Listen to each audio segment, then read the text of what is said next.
Welcome to Mr. Latham's AP Macroeconomics. If I sound a little angry today, it's because I might be, because I just recorded this video and another one, and my mic was off the entire time, so I get to throw that away and start over. But enough about me. We're talking about money and banking, and our objective is that money is and banking both are big deals in the world of macroeconomics and ultimately have a huge impact on GDP, and that's why we care about them. But we need to know some basics, and we're going to cover some basics in this first video. First thing is, what are the functions of money?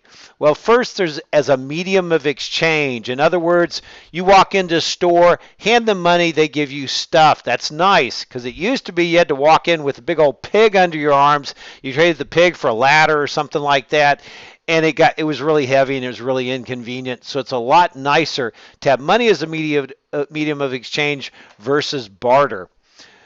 Second, a unit of account. If you know anything about me, you know I'm cheap. My family and I, we go on vacations. We go to restaurants, right? You have to eat out when you're on vacation. Most places, vacation places, restaurants have menus outside.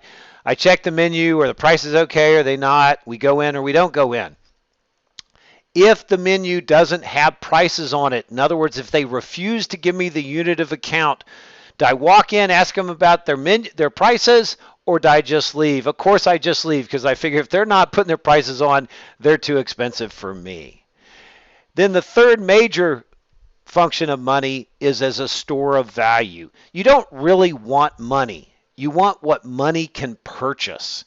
But sometimes you don't need things right now, and so you can use money as a store of value. You hold it, and when you're ready to purchase something, that you can use it then. That's money as a store of value. It's just sitting in your checking account waiting for you to buy something.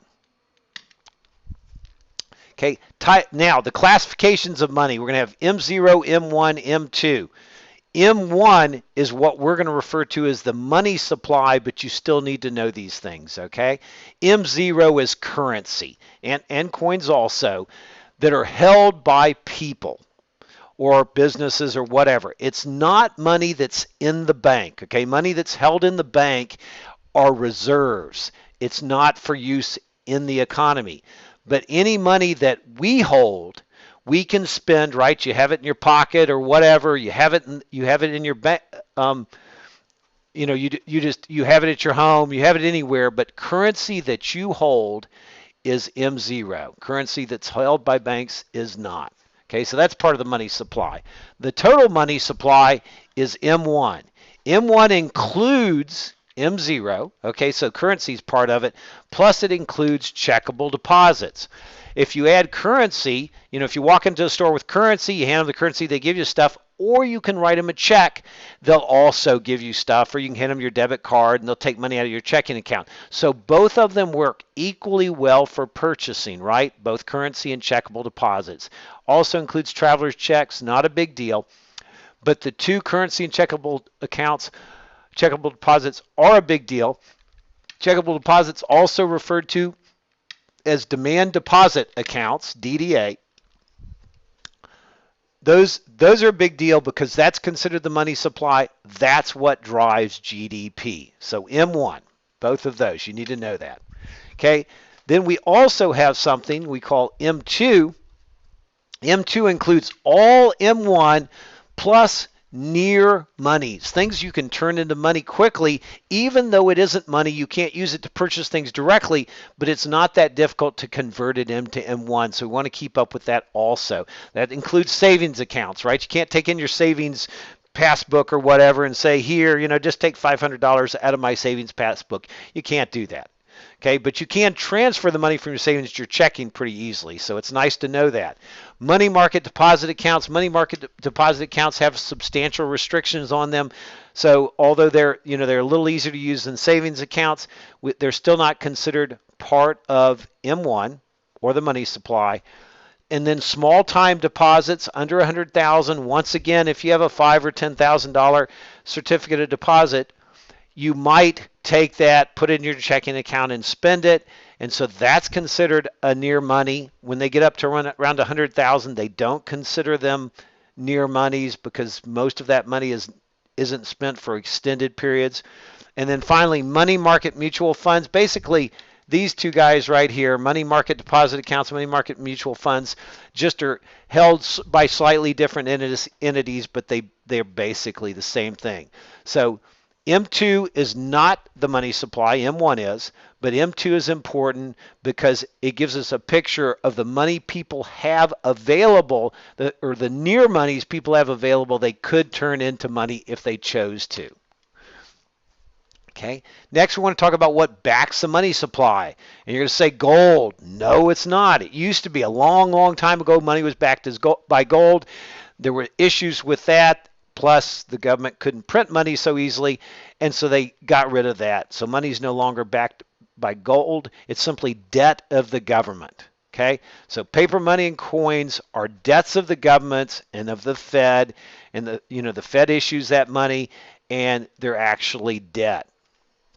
Checkable deposits, which are like, once again, the DDA, right? Demand deposit accounts, checkable deposits mean the same thing, are liabilities of banks. So if the bank says you have $1 million in your checking account, it's the bank that owes you that $1 million. The Fed doesn't owe you that money. The banks owe you that money. But the primary creator of money is the Fed. What determines the value of money? First of all, acceptability. You walk into a store, you offer them cash. They're like, sure, I'll take that. You say, well, can I use my debit card? Yeah, I'll take that too, right? It's very acceptable for payments of bills. Scarcity. Is money scarce? It sure is. Okay, if you ask me in my classroom, Mr. Latham, can I borrow a piece of paper? The answer is going to be yes, unless you expect that piece of paper to be a $20 bill. Then it's going to be no. Okay, so money is very scarce. And then lastly, money is legal tender by fiat, not the small car, but fiat means because the government says so. So there's an agency that has authority that says this is money. So if I give you a sheet of paper, I write $20 on it, I hand it to you, and you're going to give me $20 of stuff. No, that's not going to happen, right? Because that sheet of paper is not legal tender by fiat. That's just a sheet of paper. Okay, so that's how we get the value of money. And then the last thing we're going to talk about in this introductory video is money and prices. The value of the dollar is 1 divided by the price level. In other words, if we went back 20 years ago, let's say today the price level is 100, back then it was 50, 1 over, and we actually put it in decimal form, 1 over 0.5 would give us $2. So a dollar today, you go back 20 years ago, how much was that dollar worth? Well, in today's dollars, it's worth $2. In other words, you could buy more with a dollar 20 years ago than you can buy with a dollar today. And likewise, if you look forward to, say, 20 years from now, the dollar today is probably going to buy $2 worth of that. Why is that? Because of inflation. The value of money is inversely related to price level, and inflation reduces the value of money. So you don't want to just take your money, stick it under your pillow, and get it out 20 years later, because the value of the dollar, because of inflation, will decline over that period. So that's our introduction to some of just the basic parts of money, and we'll talk to you again soon.